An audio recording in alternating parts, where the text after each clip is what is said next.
اعوذ باللہ من الشیطان الرجیم بسم اللہ الرحمن الرحیم۔ سورۃ التحریم یعنی یہ معاملہ کہ بیویوں کی محبت یا ان کے جذبات کا لحاظ اور پاس یا ان کی دلجوئی میں کوئی کام آپ ایسا کر بیٹھے کہ جو شریعت میں جائز نہیں، یا شریعت کا کوئی جائز کام ہے وہ آپ اس کو نہ کرنے کی قسم کھا لیں۔ اب ظاہر بات ہے کہ حضور کے لیے یہ تو ممکن نہیں تھا، قطعاً اس کا کوئی سوال ہی نہیں کہ آپ اپنی کسی بیوی کی محبت کی وجہ سے یا دلجوئی کی وجہ سے کسی حرام کام کا ارتکاب کرتے ہیں۔ لیکن دو تین واقعات ایسے ملتے ہیں کہ حضور نے اپنی بیویوں کی دلجوئی کے سلسلے میں کوئی چیز جو آپ کے لیے اصلاً حلال تھی اس کے بارے میں قسم کھا لی کہ اب یہ میں استعمال نہیں کروں گا، اس پر پکڑ آ گئی ہے۔ یا ایھا النبی لم تحرم ما احل اللہ لک، اے نبی صلی اللہ علیہ وسلم کیوں آپ حرام ٹھہرا رہے ہیں اپنے اوپر وہ شے جو اللہ نے آپ کے لیے حلال کی ہے۔ تبتغی مرضات ازواجک، کیا آپ چاہتے ہیں اپنی بیویوں کی رضا جوئی؟ واللہ غفور الرحیم۔ اب دیکھیے یہ تیور بتا رہے ہیں اللہ تعالیٰ کی جو یہ ناپسندیدگی۔ یا ایھا النبی لم تحرم ما احل اللہ لک تبتغی مرضات ازواجک واللہ غفور الرحیم، اللہ غفور الرحیم ہے، اللہ نے معاف فرمایا، اللہ نے آپ کی خطا سے درگزر کیا۔ قد فرض اللہ لکم تحلۃ ایمانکم، اللہ تعالیٰ نے تمہارے لیے ایسی قسموں کا کھول دینا جو ہے اس کا راستہ معین کر دیا ہے۔ فرض میں یہ بھی سمجھا گیا لازم ٹھہرایا ہے، یعنی کوئی غلط قسم کھا لی ہے تو اس فرض ہے کہ اسے توڑ دیا جائے، لیکن توڑنے کا کفارہ ہے، ایسے نہیں توڑ دیا جائے گا۔ وہ بھی پوری آیت جو ہے وہ سورہ مائدہ کے اندر آ چکی ہے، گویا کہ اب آپ یہ اپنی قسم توڑیے اور وہ کفارہ ادا کیجیے۔ واللہ مولاکم، اللہ تمہارا مولا ہے، مددگار ہے، پشت پناہ ہے، وہو العلیم الحکیم، اور وہ سب کو جاننے والا ہے، کمال حکمت والا۔ وَإِذْ أَسَرَّ النَّبِيُّ إِلَىٰ بَعْضِ أَزْوَاجِهِ حَدِيثًا،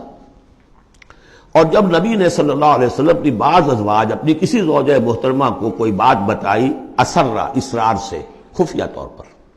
راز کے طور پر۔ میں ان تفاصیل میں نہیں جا رہا کہ واقعات کیا تھے ورنہ بہت دیر لگ جائے گی، بات سمجھنی چاہیے، باقی یہ کہ آپ تفسیروں میں دیکھ سکتے ہیں۔ تو آپ نے کوئی بات اپنی کسی ایک زوجہ محترمہ کو بتائی اور کہا دیکھو یہ کسی اور سے کہنا نہیں، یہ میرا راز ہے۔ فلما نبأت بہ، جب انہوں نے اس کو ظاہر کر دیا۔ عورتوں کے کہتے ہیں پیٹ ہلکے ہوتے ہیں اس معنی میں کہ راز رکھنے اپنے پاس، بہت سے مرد بھی عورتوں کی طرح کے ہوتے ہیں، ان سے کوئی چیز چھپائی نہیں جاتی، نہ ہر زن زنست و نہ ہر مرد مرد، لیکن یہ کہ عام طور پر یہ عورتوں کی کمزوری شمار ہوتی ہے۔ تو ازواج مطہرات سے بھی اس کا صدور ہوا ہے۔ فلما نبأت بہ، جب انہوں نے اسے ظاہر کر دیا، وأظہرہ اللہ علیہ، اللہ تعالیٰ نے اپنے نبی کو صلی اللہ علیہ وسلم سے مطلع فرما دیا کہ وہ راز نہیں رہا ہے، راز آپ کی ان اہلیہ نے فاش کر دیا ہے۔ عرف بعضہ، تو حضور نے کچھ تو ان کے سامنے ظاہر کر دیا، وأعرض عن بعض، بات پوری ان کو نہیں بتائی، بعض جو ہے روک لی۔ فلما نبأہ بہ، تو جب انہوں نے حضور نے صلی اللہ علیہ وسلم ان کو بتایا، قالت من انباک ھذا، اب ایک طرز عمل تو یہ ہوتا ہے کہ فوراً ندامت ہوتی کہ ہاں حضور مجھ سے غلطی ہو گئی، میں واقعتاً آپ کا راز جو ہے وہ میں رکھ نہیں سکی اور مجھ سے بے دھیانی میں، بے خیالی میں بات نکل گئی۔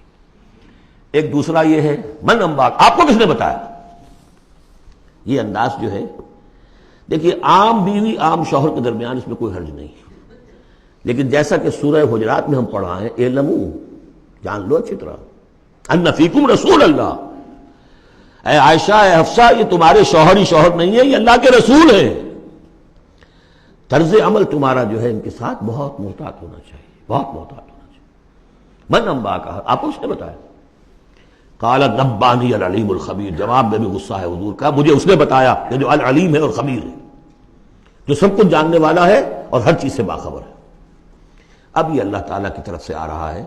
اس کی تعبیر میں اہل تشیع ایک انتہا کو نکل گئے، ہمارے عام مفسرین نے بھی انہی کی روش اختیار کی ہے، لیکن مولانا حمید الدین فراہی رحمۃ اللہ علیہ کا میں کم از کم اپنی ذات پر بہت بڑا احسان سمجھتا ہوں کہ جو انہوں نے تعبیر کی ہے، اور وہ عربی زبان کا جو اسلوب ہے اس کے اعتبار سے 100% درست ہے۔ ان تتوبا الی اللہ فقد صغت قلوبکما، اگر تم دونوں، اب ظاہر بات ہے کہ ایک اہلیہ کا نے راز چھپایا جو دیا گیا تھا دوسری اہلیہ، حضور کی دوسری اہلیہ کو کہا جاتا ہے حضرت حفصہ نے یہ معاملہ کیا، حضرت عائشہ کو بتا دیا۔ ان دونوں کے تعلقات بہت اونچے تھے، اس لیے کہ ظاہر بات ہے کہ حضور کے ہاں جو مقام اور مرتبہ تھا ابو بکر کا اور عمر کا رضی اللہ تعالی عنہما، اس کے حوالے سے ہی پھر ازواج مطہرات میں بھی خود بخود غیر شعوری طور پر یہ احساسات ہو جاتے ہیں۔ تو انہوں نے ان تتوبا الی اللہ، اگر تو اب تم دونوں اللہ کی جناب میں توبہ کرو، فقط صغت قلوبکما، اس کا ترجمہ کیا تو تمہارے دل ٹیڑھے ہو چکے ہیں۔ یہ اہل تشیع کا ترجمہ ہے، ازواج مطہرات سے انہیں بالعموم قد ہے، حضرت عائشہ سے بہت سخت ہے، لیکن یہ عام ازواج مطہرات سے۔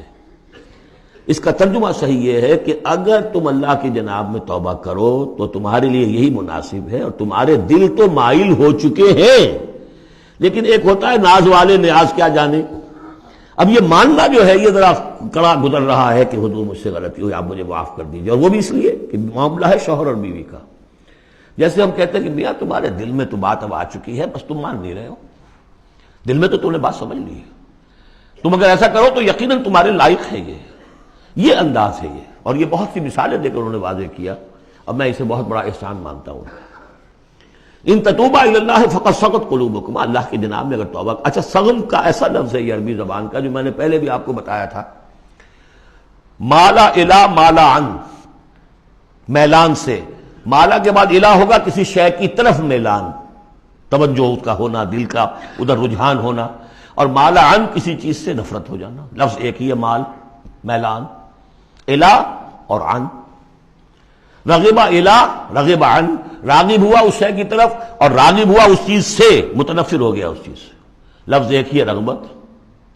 اس طرح سنگ کا لفظ ہے، تو سنگ جو ہے دونوں طرف جاتا ہے، تمہارا دل تو مائل ہو ہی گیا ہے، کس طرح مائل ہو گیا ہے، یعنی وہ واقعتاً اپنی خطا کا احساس ہو گیا ہے تمہارے دلوں کو، اب صرف یہ ہے کہ زبان سے بھی اس کا اعتراف کرو، جیسے کہ حضرت آدم کو احساس ہو گیا تھا اپنی خطا کا، تو اللہ تعالیٰ نے الفاظ سکھا دیے تھے، فَتَلَقَّى آدَمُ مِن رَبِّهِ كَلِمَاتٍ فَتَابَ عَلَيْهِ، یہ ترجمہ ہے اس آیت کا صحیح۔ ان تتوبا الی اللہ فقد صغت قلوبکما وان تظاہرا علیہ، اور اگر اب جیسے کہ قاعدہ ہے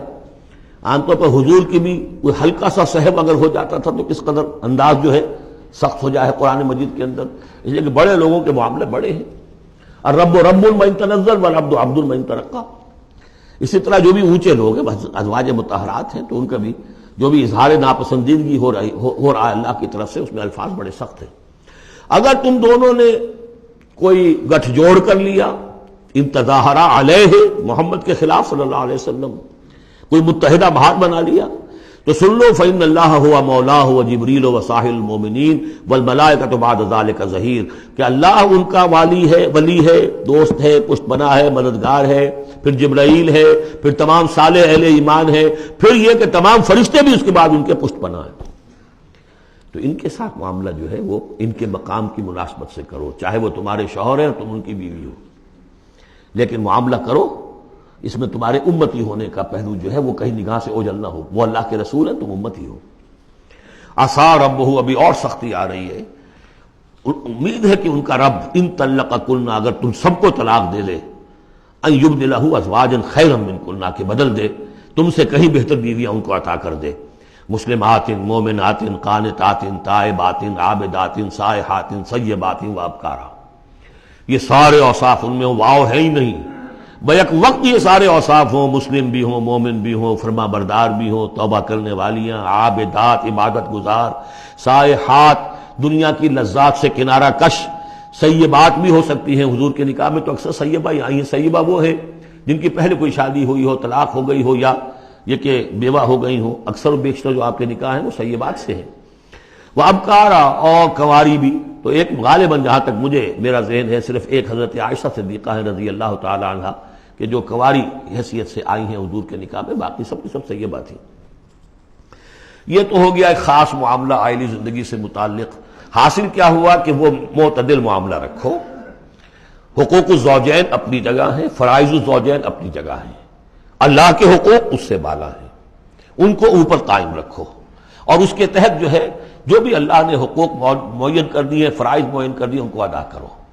لیکن یہ کہ ادھر اگر ہو گیا معاملہ تو بھی سلیقے سے ہو، بات نہیں بن رہی ہے، اگر رخصت کرنا تو شرافت کے ساتھ، اس کے یہ قواعد و ضوابط ہیں، اور اگر ادھر جانا ہے تو روکو اپنے آپ کو